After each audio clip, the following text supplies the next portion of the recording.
जेरै खनिन्द्र बसुमतारी दुलाराय बर' फरायसा आफादनि नेहाथारि मानोना बिथाङा दिनै गथ' गथाय गैया हाबा जादोंबाबो बुंनो नाङामोन नाथाय आं बेखौ रायजोनि सिगाङाव एसे फोरमायनो लुबैदों बिथाङा सोर लावरिपारा गामियाव सोर सासेनि न'आव गथ' सासे गोनां सासे आइजोनि न'आव थाङो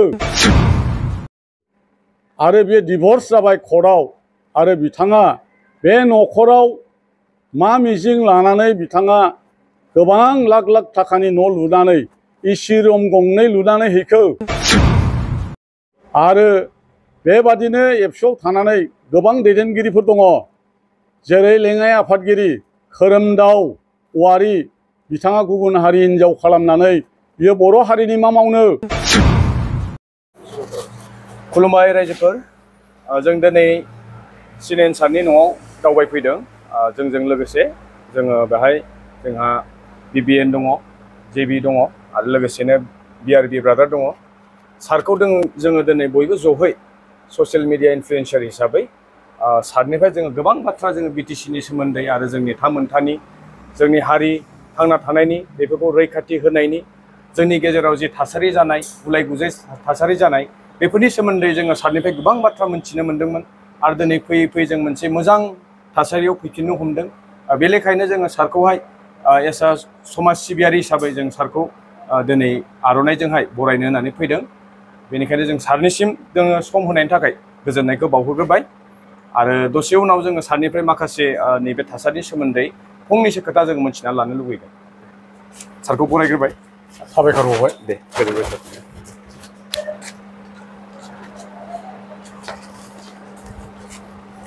सार साबायखर थाबाय जोबोद जोबोद साबायखर थाबाय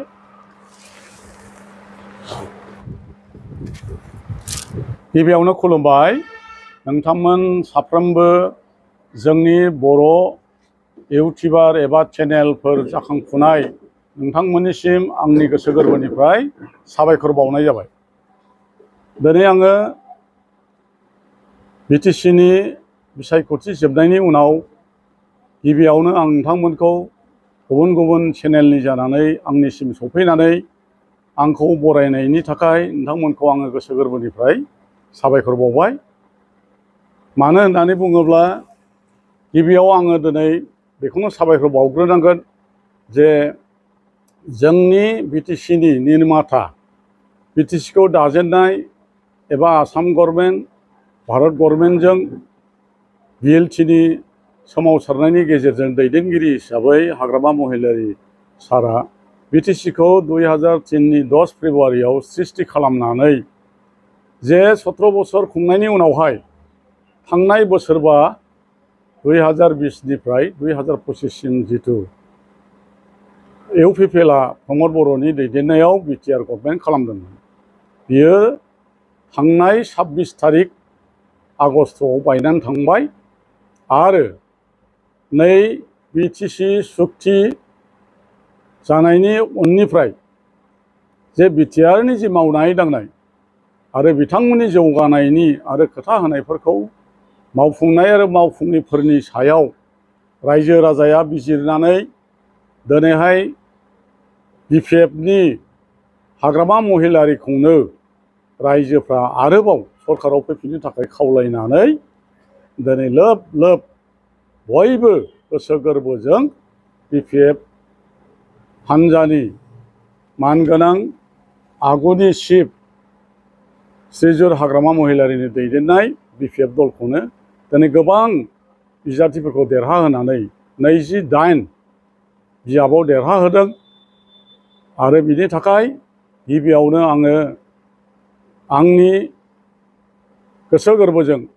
मानगोनां हाग्रामा महिलारि सारनिसिम आंनि अराय गोसो गोरबोजों सिबिनाय आरो खुलुमनाय बावहरबाय सिगाङाव फोरमायनो सानदों बे खाबुखौ मोननानै आङो दिनै फोसावनो सानदों एबा खावलायनो सानदों जे जोंनि BTCआव गासै गोमानाय आरो गासै मोननो गोनां जोंनि मोनथायफोरखौ मोनफुंनो आरो मावफुंनो थाखाय जोंहा हाग्रामा महिलारि सारा आवगायबाय बेखौ जों जेब्लायबो आशीर्बाद होनांगोन बेजों लोगोसे आं खावलायनो नागिरदों जे आङो खौरां बिलाइयाव एबा प्रेस मिडियायाव नुनो मोनदों दुलाराय बर' फरायसा आफादनि आफादगिरि दिपेन बर'आ आरोबाव बिटिआरनि दफाफोरखौ मावफुङाबा सोमावसारफिननो हुंखार होदों।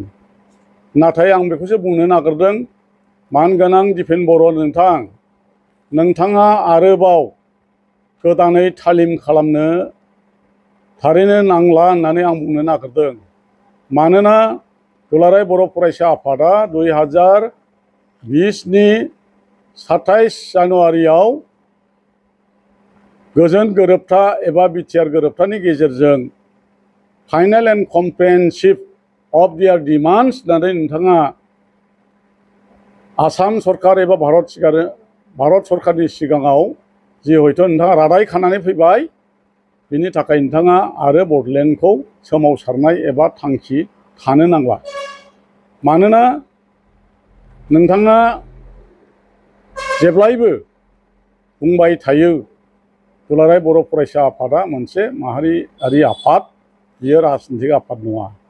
नाथाय थांनाय code of conduct model code of कन्डाक्टआ नोंथाङा दाखालि 22 तारिखनि बिसायख'थिनि सिगां नोंथाङा मोनसे दुलाराय बर' फरायसा आफादनि गेजेरजों बिसायख'थिनि सायाव सांग्रांथि मेल खुंनो थाखाय नोंथाङा जायगा जायगा गामि गामि जिल्ला जिल्ला ब्लक ब्लक एबा प्राइमारि नोंथाङा बोसोन हरदों। बे हिसाबै दुलाराय बर' फरायसा आफादनि नेहाथारि खनिन बसुमतारिया दाब दाब जायगायाव मेल मिथिं खुंदों एबा दैदेनगिरिफ्रा खुंदों। नाथाय बेखौ मा मोनथियो एबा मा बुजियो, रायजो राजा बुजिखादों जे नोंथांमोना इउपिपिएल जानानै भट आदाय खालामनो थाखाय एबा प्रमद बर'नि दैदेननाय इउपिपिएलखौनो भट होनांगौ होननानै बुंनो साननाया बेयो रोखा जादों आरो गले गले बयबो प्रेस मिडियानि गेजेरजों नोंथांखौ सोंखारिदों। बेखायनो आं दिनैबो नोंथांखौ मोनसे खावलायनो लुबैदों, जिहेथु दुलाराय बर' फरायसा आफादनि गासै जोंनि बड'फा उपेन्द्रनाथ ब्रह्मनि जिथु नियम एबा जिथु खान्थि, जिथु थांखि, बड'फा उपेन्द्रनाथ ब्रह्मनि थांखि डिभाइड आसाम 50-50खौ नोंथांमोना 2020 27 जानुवारिनि पिस एग्रिमेन्ट एबा बिटिआर एग्रिमेन्टनि गेजेरजों नोंथांमोना फाइनेल एन्ड कमप्रिहेनसिभ होननानै लिरनानै गारबोबाय। बेनिखायनो दिनै दुलाराय बर' फरायसा आफादा रायजो बिनायनि जेबो लोब्बा गैला होननानै आं सानो आरो नोंथांमोना बेखौ लोब्बा लानो नांलिया। मानोना फैगौ जोंनि दुलाराय बर' फरायसा आफादनि गासै उन जोलैफ्रा साननाया गाहामसै जे दुलाराय बर' फरायसा आफादनि दैदेनगिरिफ्रा जाहाथे ओरैबायदि जायो, आं बेखौसो खावलायनो लुबैदों दि जेरै प्रमद बर'आ बर' हारिनि सिनस्रि दुलाराय बर' फरायसा आफादनि आफादगिरि जानानै बियो सासे गुबुनारि हिन्जाव हाबा खालामबाय आरो बिथाङा दिनैहाय हारिनि खोथा बुंबाय, बियो जाबाय बेसेबां अनसायजाथाव। लोगोसे दुलाराय बर' फरायसा आफादनि दानि दिपेन बर' बिथाङाबो जे फिसा फिसौ मोनबाय आरो बिथाङा सासे फोरोंगिरि साख्रि मावनाय, बिथाङा आफादगिरि बिबान लानानै दङ। आरो जेरै खनिन्द्र बसुमतारि दुलाराय बर' फरायसा आफादनि नेहाथारि, बिथाङाबो दिनै साख्रि मावो, गुरुबासा हाइ स्कुलाव मास्टार मावो। बिथाङाबो दिनै दुलाराय बर' फरायसा आफादनि बिबान लानो मोनसे समायना एबा बे खाबुआ जोबनानै थांबाय। मानोना बिथाङाबो हाबा जानाय, बिथाङा आरो गोबां आनससियेल एक्टिभिटिस दङ, जों दिनैसिम बुङाखै।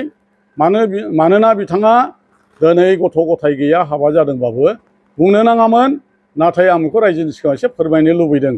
बिथाङा सोर लावरिपारा गामियाव सोर सासेनि न'आव गथ' सासे गोनां सासे आइजोनि न'आव थाङो आरो बे डिभर्स जाबाय कर्टआव, आरो बिथाङा बे न'खराव मा मिजिं लानानै बिथाङा गोबां लाख लाख थाखानि न' लुनानै एसि रुम गंनै लुनानै हैखो, बेखौ रायजो राजाया मिथिगौ। खनिना बेसेबां समाजनि मावो बेखौ रायजो राजाया मिथिगौ, गामिना मिथिगौ। आरो बिथाङा बबे गुवाहाटियाव फ्लेट लानानै सोरखौ दोनहैदों बेखौ रायजो राजाया मिथिगौ। गतिके दिनै खनिन बसुमतारिया दुलाराय बर' फरायसा आफादनि नेहाथारि जानायनि दिनै ओंथि गैला। मानोना बिथांमोना दाखालि गासै जि थांखि दंमोन 26 तारिखनि बिटिसिनि जिहेतु 40टा बियाबनि बिसायख'थि साननाय बिनि गेजेरजों बिथांमोना दिनै गैला। बरंस बिथांमोननि दैदेननाय जिहेतु इउपिपिएल एबसुआनो इउपिपिएलआनो एबसु बिथांमोना दिनै फैगौ हाग्रामा महिलारिनि सरकाराव बिथांमोना अपोजिसन जानानै थानायनिबो अधिकार गैया। मानो होननानै बुङोबा आंनि मिथिनायाव एसेम्बलि मोनसे अपोजिसन जानांगौब्ला सरकारनि अपोजिसन जानोब्ला 1/3 पजिसन थानांगोन, अब्लासो बिथांमोना अपोजिसननि खामफ्लायाव एबा सियाराव जिरायनो हायो। बिथांमोना बेखिनिबो गैया खोमा। अब्ला बेसेबां लाजिथावथाव। बेखायनो आं खावलायगोन रायजो राजानि खाथियाव आं बुंनाङाबाबो बुंबाय, नाथाय बुंनो समा फैनायखाय आं बुंनाय जाबाय। दिनैहाय आं खावलायगोन फैगौ दुलाराय बर' फरायसा आफादनि जिथु एनुवेल कनफारेन्स एबा आफाद सोलाय सोल' जानाय बेवहाय इयुन जोलैया जाहाथे मोजाङै दाफामनानै लायो आरो बे दाफामनानै लानाय दुलाराय बर' फरायसा आफादनि मिरु आफादाव मोजां मोजां जोंनि रोंगौथि गोनां फरायसा फरायसुलिफोरखौ दैसननानै लायो, थिसननानै लायो आरो बिबान होयो। मानो होनना बुङोबा नोंथांमोना सोरबा हाबा जानाय एबा साख्रि मावनायखौ जाहाथे अननानै हारिनि मोजां मावनायाव जाहाथे नोंथांमोना सोनानै लाया। मानोना दिनै दिपेन बर'आ आफादगिरिमालाय मा जानो, बिथाङा साख्रि मावोमोन, दासिम साख्रि दं गैया आं मिथिया। बिथाङा फिसाजो फिसाला एबा संसार दङ, बिथाङा न'खर फिसिनायनि बिथाङा बेखौ सानखानांगोन। न'खर न' बां लुनायनि बिथाङा सानखानांगोन।